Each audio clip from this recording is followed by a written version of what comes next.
Welcome to another session of Conscious Living Collective, the place where we explore practical ideas for more conscious, more empowered living.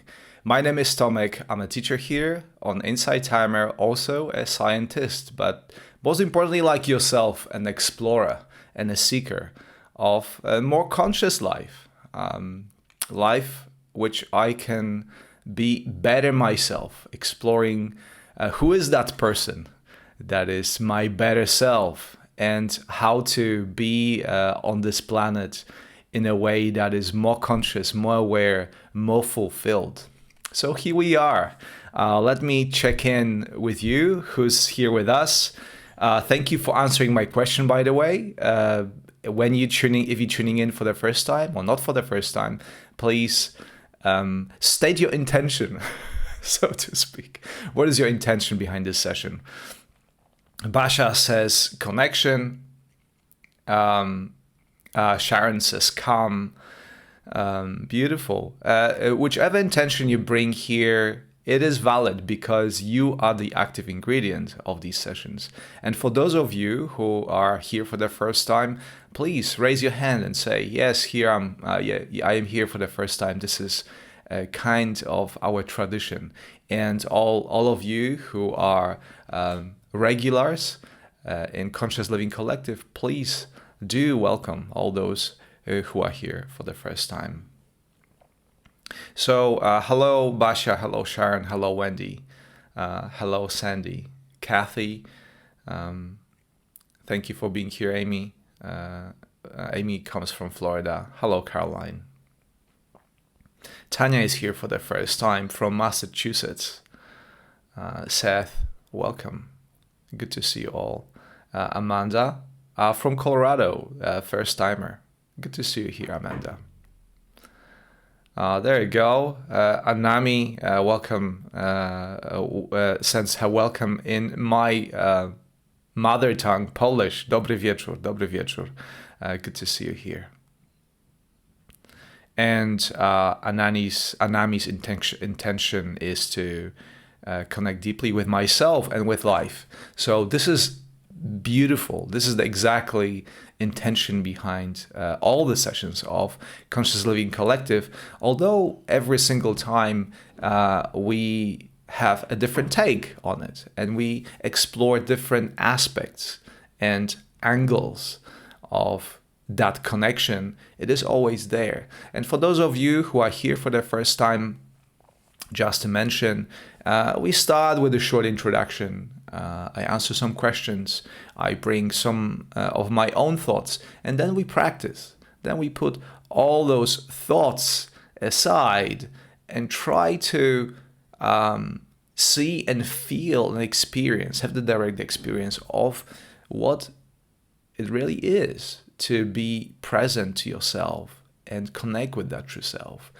I said that before. One of my favorite quotes says, the longest journey you're ever going to take is from your head to your heart, only 30 centimeters long. However, what I found through my exploration and my experience is this is not a journey that we take only once. This is a journey that I take on a daily basis, on a moment-to-moment basis, to take myself from the head, from all the conditioning, all my ego personality, false belief systems, false belief and limiting beliefs, into my heart, when I can experience, regardless of the circumstances, being myself and feel and have direct experience of what that self is. Hello, Sean from Arizona. First time. Good to see you here.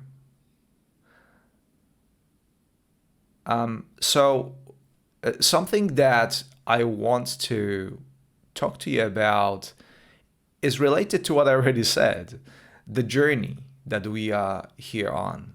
And again, journey that I invite you to take with me during those sessions is the journey from the head to your heart. And what it really means is to move away from all the limitations that are so often related to our upbringing, are related to our conditioning, are related to our life circumstances, and connect, as we do in a meditation practice, with that deeper essence, whatever that is for you. And it's not something that I can describe or I can present to you. This is something that you can discover for yourself. And my latest realization is a simple one, that life is tough. The existence in this reality system, as I call it, is challenging. And one of the challenges is that we spend so much time in our heads. One of the things that I experience on a daily basis is the torture that my mind gives me. My mind tortures me with a constant stream of thoughts and commentaries and shoulds, woulds, and coulds, and does not leave much space for being connected with myself or being myself, or even to discover who I am amongst all those thoughts. Because after reading so many books and having so many experiences, I realized I am not my own thoughts, nor my own emotions. This is certainly an important aspect of the daily living, but we do not come here to Conscious Living Collective to simply relieve our struggles, our thoughts, working on the task that we manage on a regular basis, on a moment-to-moment basis. We are here to dive a bit deeper, go under the surface of all of that. And what I discover as well is that one does not exist with the other. Even though we try to ignore the need for rest, for rejuvenation, for meditation, for all those forms that bring us back to ourselves, and for majority of the day we focus on the things that come from our head, that doesn't deny the reality of that inner self. And that's the purpose of this very session. So these days, as I am challenged by this reality system, and I am challenged in many different ways, and I don't even want to say what my challenges are because they are different for everyone. And something that is challenging for me may be actually very easy for you. And something that is easy for me may be challenging for you. So it is not the matter, the significance of the challenge, but the fact that these challenges are designed, or we've been given challenges that are unique to our circumstances, and challenges that help us to discover those aspects of self that perhaps has been dormant. My realization was that most of the things that we've been given, they are pointers towards something deeper. If for those who are searching for your life purpose, I can tell you right now that your life purpose that you've given yourself is to learn and to develop, to grow, to evolve, whichever word you choose for yourself. This is the reason why we are struggling. Ask yourself, when are you growing? Are you growing when things are all right? When everything is, I like this word in English, peachy? Or where you have to face a challenge, a struggle? When you find those best opportunities to grow. I had a wonderful session with my patrons last week, and I was privileged to hear a lot of personal stories of their struggles, and also how overcoming those challenges and going through those struggles actually defined who they are and make a huge difference in their lives. It wasn't easy, but that was the one thing that moved the needle for them, overcoming those challenges. So my idea here in Conscious Living Collective is to face those challenges collectively. This is what I find very difficult these days, that in spite of the fact that our world is focused on connection, all the social media promise connection, connect better. The opposite is true. We feel more and more alienated, lonely, and disconnected. Do you feel that? Or is it just me? Every time I jump on my Facebook feed, I just find more of the same. Nothing really interesting, nothing make me more connected or included. But on the contrary, it's a food for that part of my brain that just needs attention. It doesn't make me feel that I am part of something bigger. So how do you feel?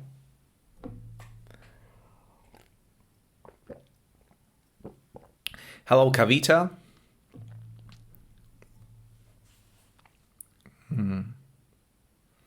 Caroline, thank you so much for your kind support and your donation.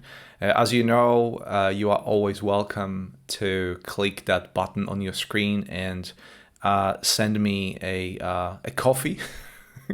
I think this is the best way of putting it. Just shouting me a coffee, which I really love.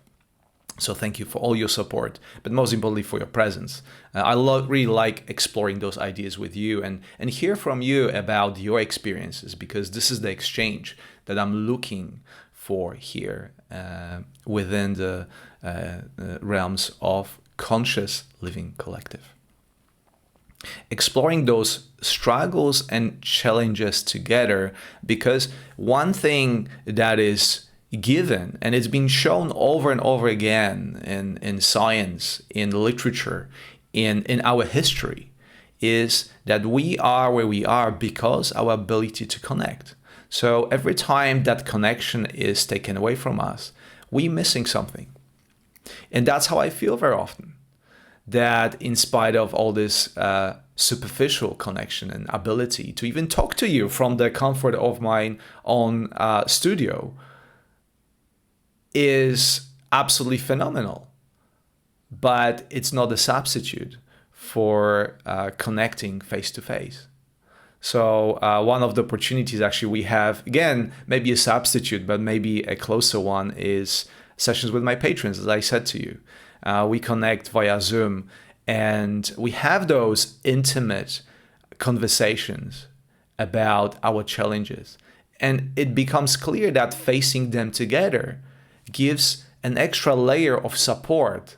It's much easier. So maybe something I want to come back to with regards to all the challenges that we are facing is that when we are connected with the thoughts inside of our head and identify with the thoughts in our head, as opposed to be connected with our true self and drop in as we learn when we meditate, facing those challenges becomes a bit different, because you gain a new perspective.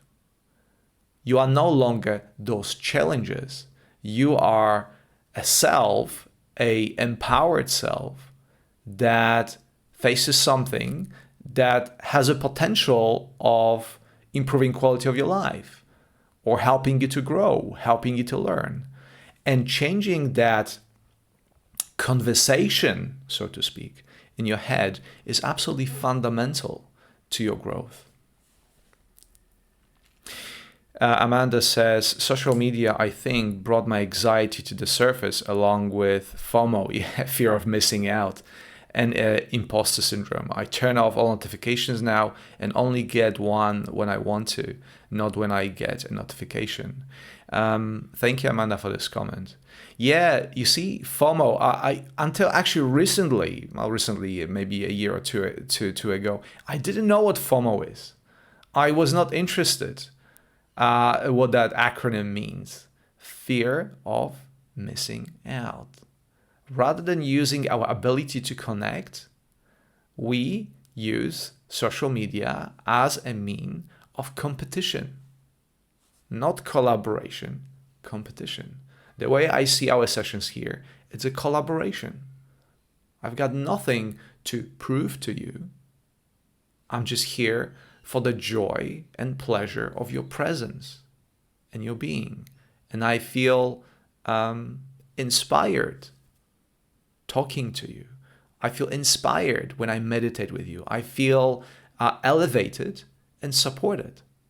As opposed when you go on social media and all of a sudden you see all those superficial pictures and stories that are taken out of the context, and what you experience is insufficiency. I'm not good enough. I can't be this influencer or that person or look that good or feel that good. Again, we are very much trapped in the false stories, in the same way, interesting enough, as we are trapped through our false belief systems, something that again comes from your head. And then we travel back from the head to the heart, that 30 centimeter long journey on a moment-to-moment basis, coming back to yourself. Bashar says, nothing matches person-to-person connection. Grateful for media, but wouldn't be lively if we were all physically together for this meditation. Would be lovely, I guess. It would, absolutely. And now that we're coming out of the time of pandemic, I already started organizing live in-person meditations here for my local community, and it feels wonderful. It's wonderful to. I'm blessed to live by the beach, and sitting on Saturday morning with a group of friends, and looking at the sunrise, and then going and grabbing coffee together.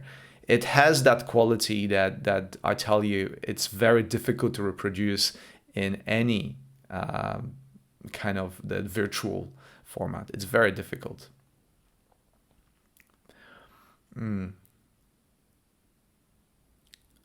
Yeah, that Sharon says, just like when someone asks, how are you? And your answer is fine, not real communication. Yeah, this is something that I was very surprised to hear when I came here to Australia for the first time.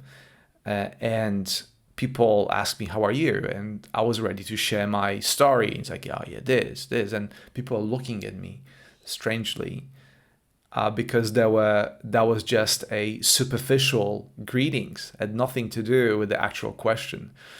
Now, obviously, I've learned different, and maybe my emotional connection to it is not that strong. But think about the significance of this very thing, how most of our connections are superficial, even though in the center of ourselves, we want a deeper connection. Nobody wants to go through life having superficial connections. Everybody wants to have these deeper connections. And yet, every time you answer, how are you? It's superficial. So perhaps a lesson for all of us, including me, is if you want a deeper connection, start creating those inner connections for yourselves. Be the change you want to see in the world, as a famous saying goes.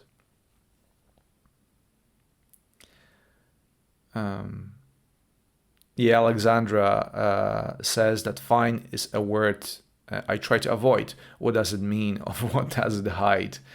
I think the word fine in most of the responses is the way of avoidance, actually. And again, perceiving, again, that comes from the perception that we treat everyone, people try to get me. They are my enemies. And I very much know that voice in my head, right? When I walk down the street, when I go shopping and I see a mob, it's just a mass of people. There's no personal connection, and this is a horrible feeling. This is not the world we want to surround ourselves with. And hence, as a response to that, maybe on some level, again, not 100%, but to some extent, us being here and trying to at least rekindle that connection that comes through real conversation, sharing your real challenges, and not saying just, how are you, I'm fine, but saying, yeah, maybe I'm struggle, or I have this challenge and I have to face it, and maybe I don't have enough courage. And when you come out of here, maybe you feel, oh yeah, there are people like myself around me that struggle and they face challenges like me, and I feel empowered to take it on after this session ends.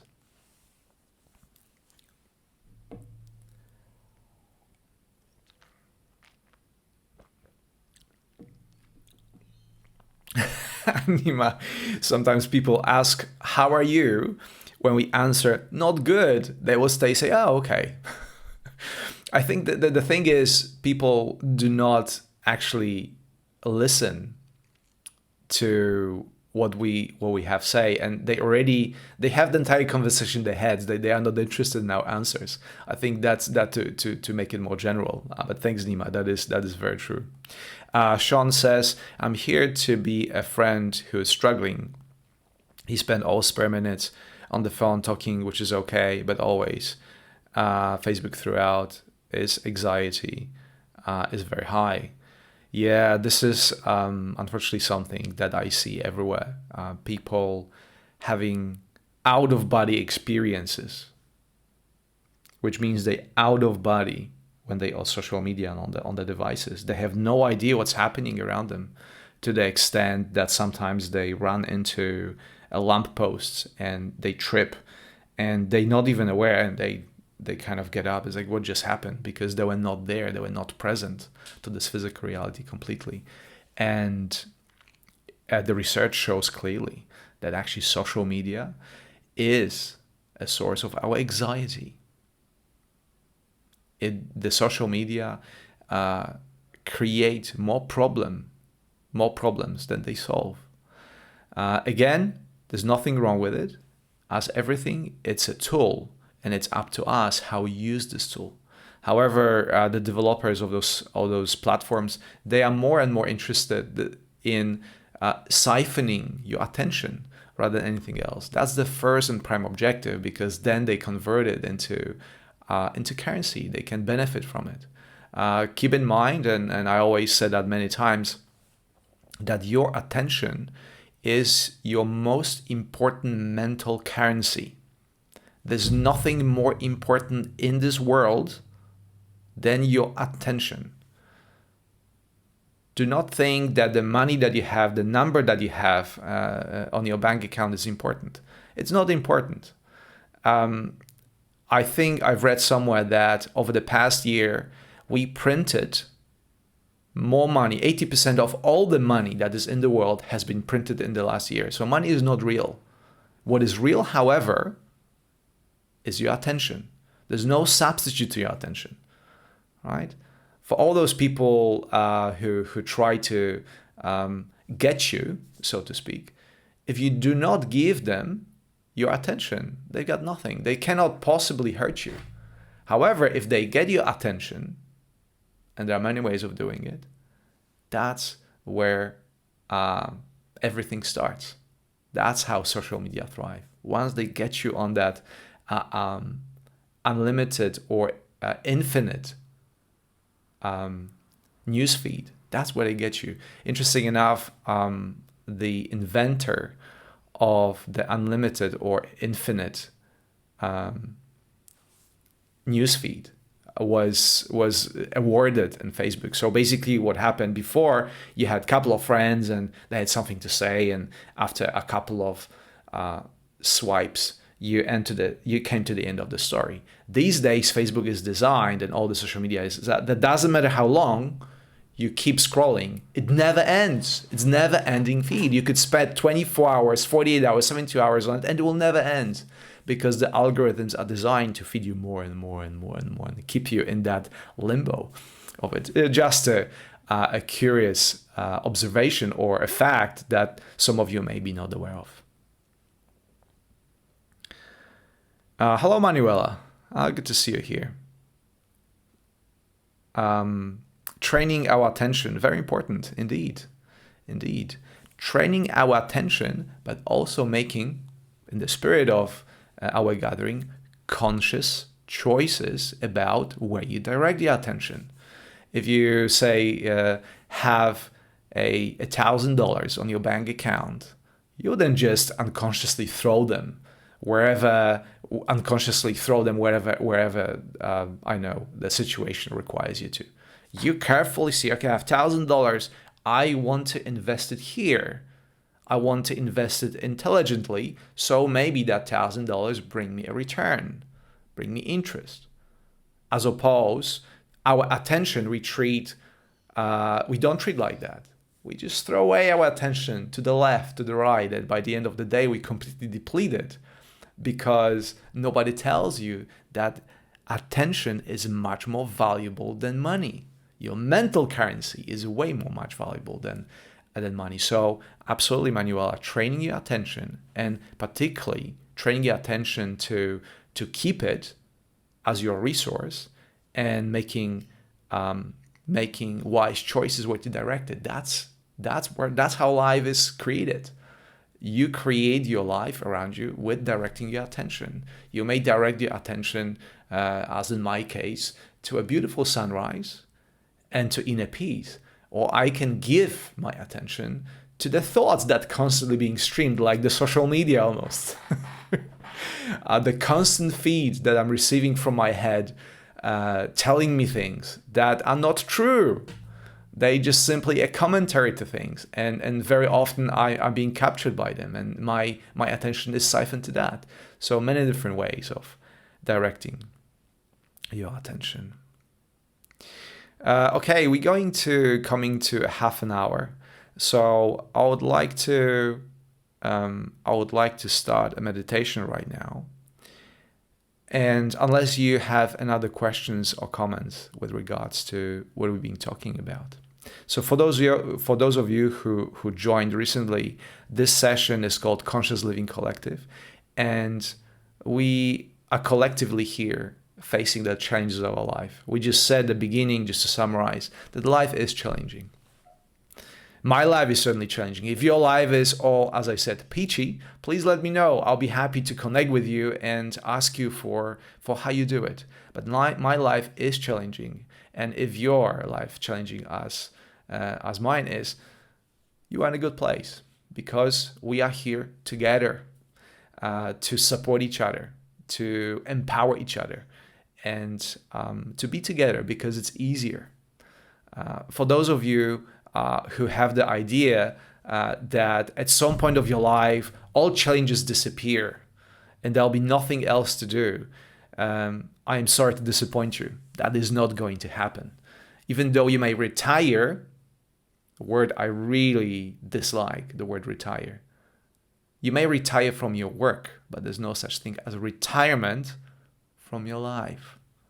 Life is here to challenge you, because that's how you grow, that's how you learn, that's how you evolve, which is the entire point of it, for those of you who are looking for a purpose. Amanda says, my husband interrupts me while I'm talking all the time and feels so disrespected. Our counselor told me to buy pom-pom craft ball and keep them in my pocket. Everyone he interrupts, I toss pom-pom at him. I'm sorry, I'm laughing about the pom-pom, not about the fact that your husband interrupts you. It is one of the biggest challenges in our era. It is, and we actually mentioned it during this conversation, it is communication, right? And the fact that people do not listen, people are not interested in your opinions, people are only interested in what they have to say. And if you want evidence for that, think about next time you talk to someone and you have a conversation with someone, when the other person talks to you, do you listen to that person, or do you think about the response that you're going to give to him or her?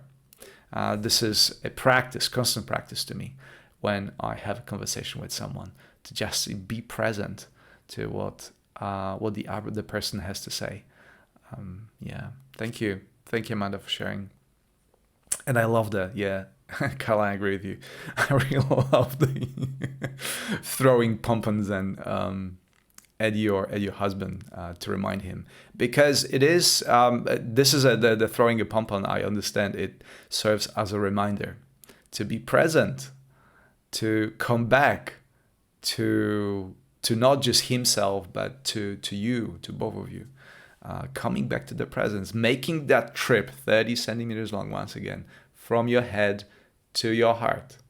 It's not just one trip. You're taking this trip all the time. The more you spend, the more time you spend in your heart, the easier it is to face all those challenges.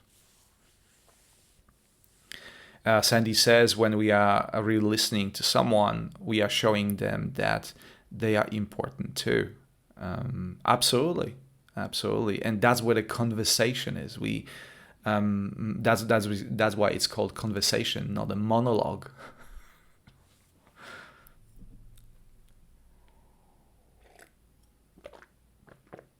Amanda says, yep, to get his attention because he doesn't even realize. I think this is a very important point that Amanda makes. Just very shortly comment on that. You cannot blame a person that is unconscious or who is unconscious, right? If you talk to a baby, right, a toddler, and you tell him to stop crying, you can expect that toddler to just stop crying because that toddler does not understand, did not develop the ability to talk, let alone to understand what you have to say. But the very same example applies to adults as well. If you're unconscious of what is happening, how can you solve that challenge? How can you solve this problem? So we solving our problem is the first foremost. They say that 90% of 90% of the effort that comes to solving a problem is to ask the right question and to actually recognize what the problem is and defining the problem. Once you define problem precisely, the solution usually is much easier. But if you're not aware of the problem, how can you solve it? Amy says, I believe some people live unconsciously much of the time. I raise my hand. I'm the people. I'll be very honest with you.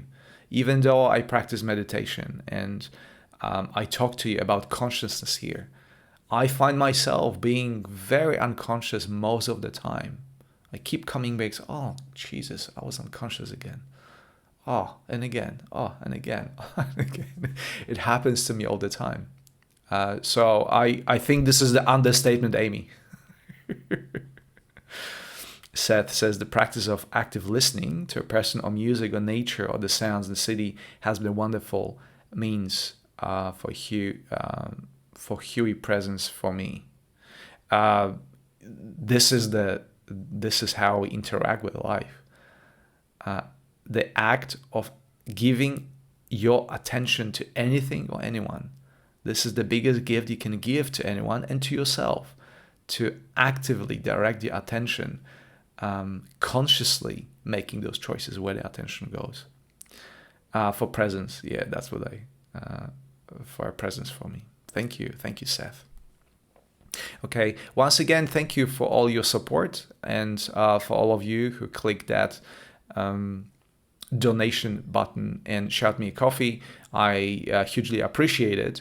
As a return, you can have access to my library of all the meditations, I think 100 of them, on Insight Timer.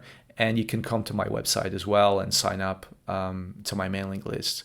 You can follow me on Insight Timer to receive all the notifications about upcoming event, particularly Conscious Living Collective. For those of you who are here for the first time, we gather every week at the same time to discuss, to meditate together, and to get empowered in whichever challenges we are facing at the same time, regardless of our circumstances.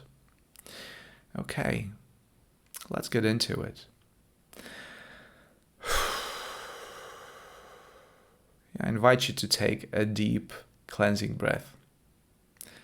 I've been talking a lot, and I suddenly mixed. I've been somewhere in between on that journey and that path from my head to my heart. I've been somewhere in between. I think in my throat. That's the halfway through, and using my presence, but also my intellect to communicate with you.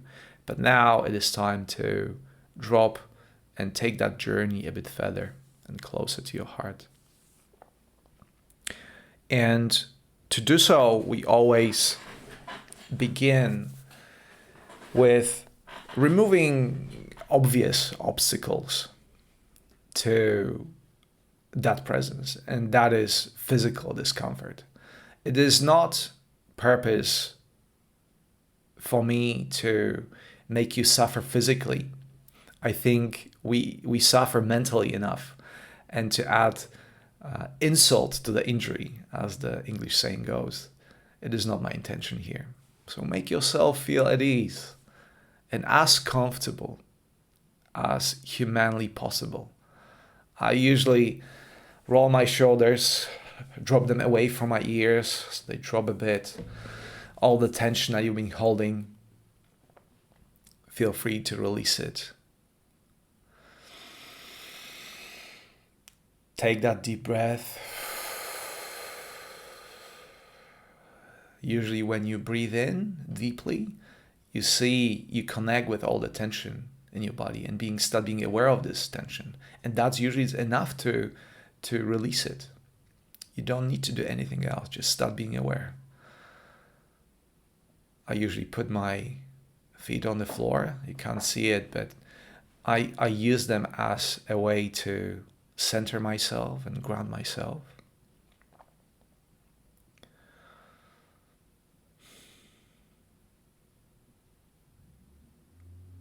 I allow my eyes to close.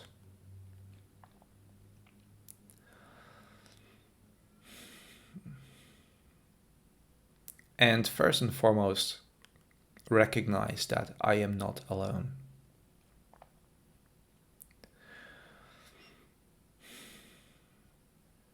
I have your kind presence here with me,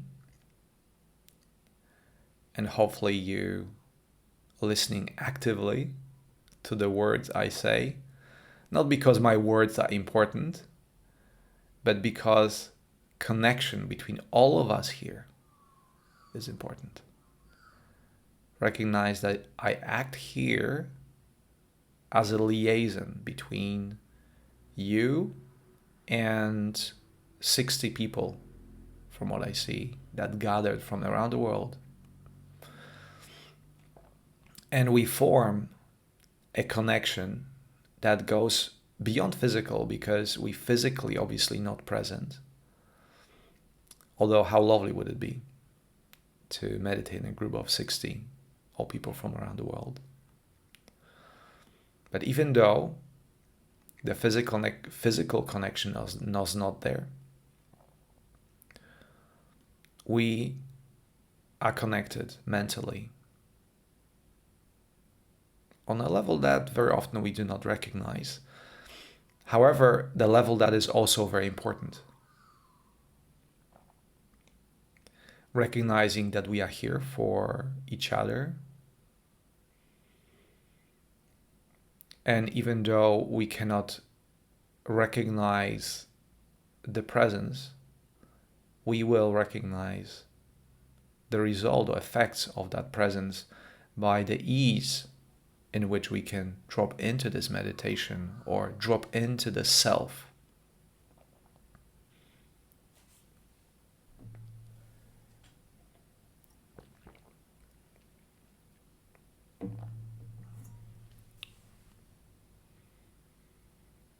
And we begin that journey from the head to the heart.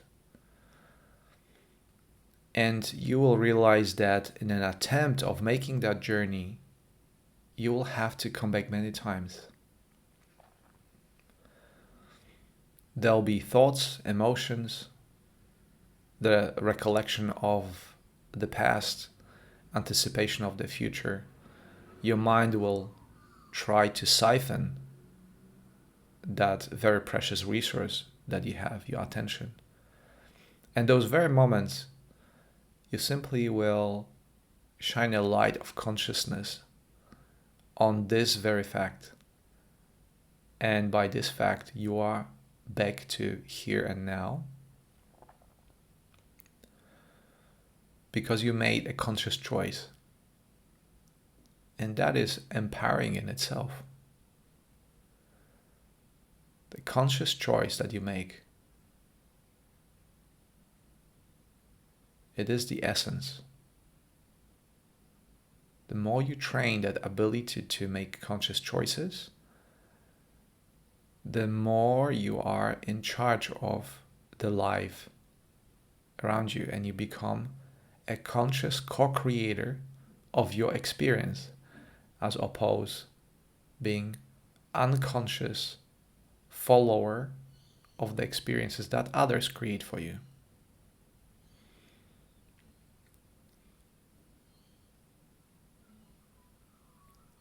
So you're coming home, coming back to yourself. And sometimes what you find is not necessarily pleasant. Your mind may tell you, oh, I don't like that about myself. But always remember that this is a commentary that comes from a conditioned mind. You may listen to it, but it doesn't mean that what your mind feeds you is true.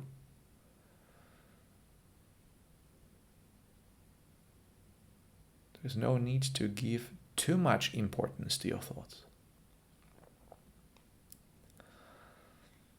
Mind is a wonderful servant, but a terrible master. And this is something to recognize right now.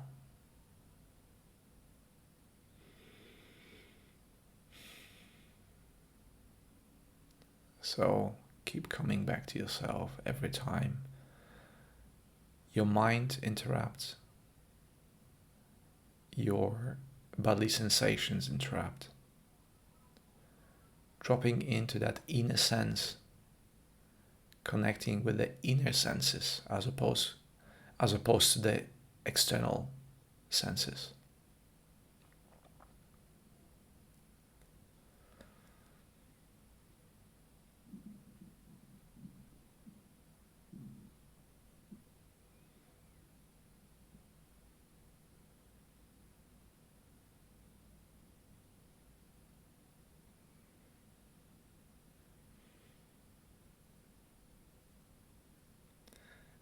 And realize that this is a very pleasant journey. Coming back to yourself. Coming back home.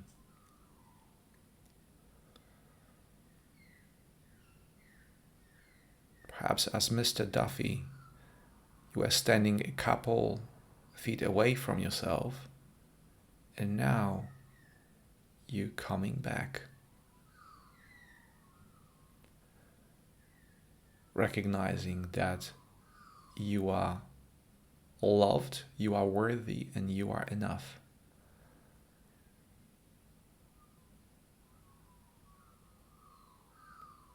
And all the challenges that you're facing in this very moment are here for you to grow and to learn. They are not here to punish you. And every single person, as we meditate here, have their own challenges. Do not feel alone. Feel included and supported and united by those challenges. Because when you in a collective and you feel understood and included and supported, it's easier to grow. moving along this path from the head to the heart collectively with a friend by your side. And certainly I'm here for you to hold the space, to be by your side as you walk this challenging path, no doubt.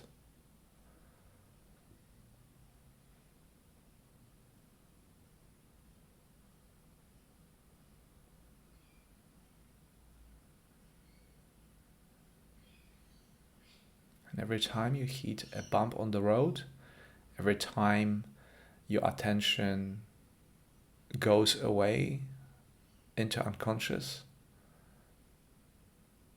do not worry, I'm here to bring you back. I'm here to support you. Same way as so many of us from around the world.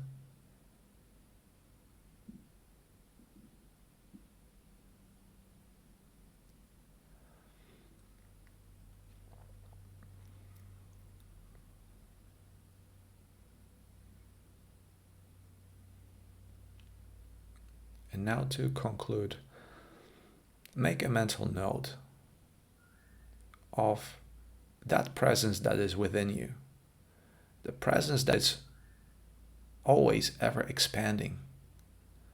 You may have a glimpses of it within this meditation, but this is something that you can always come back to, and you should come back to as often as possible. That's the source of your power. That's the source of the reality that you create around you. So one more time, make a mental note of that. And to finish up, take one deep cleansing breath.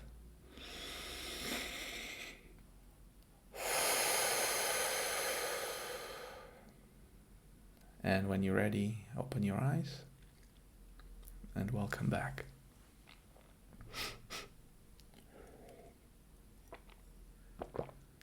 Thank you so much for your presence, for being here, meditating with me. Thank you for all your comments and all your questions. Sharing is a very important part of every session of Conscious Living Collective. For those of you who tuned in later, we gather every week. And if you wish to receive notification, the easiest way is to go to my profile on Insight Timer, hit that follow button and click that bell button that will send you infrequent notifications about upcoming events and my meditations. So this is it. I wish you a wonderful day. I wish you that you carry the presence with you through the entire day, and every time you fall into unconscious, simply enjoy the fact of recognizing it. Oh yeah, I was unconscious and now I'm back. Once again, I think I'm here like a bit acting like a broken record, and making that journey from the head to your heart, from the head to your heart, from the head to your heart. Every time you fall into unconscious, and you very quickly realize that your day will feel much more empowered, and you feel much less drained because your mental tension, the precious mental currency that you possess, will be preserved, as opposed unconsciously spent on unimportant things like social media that we spoke about.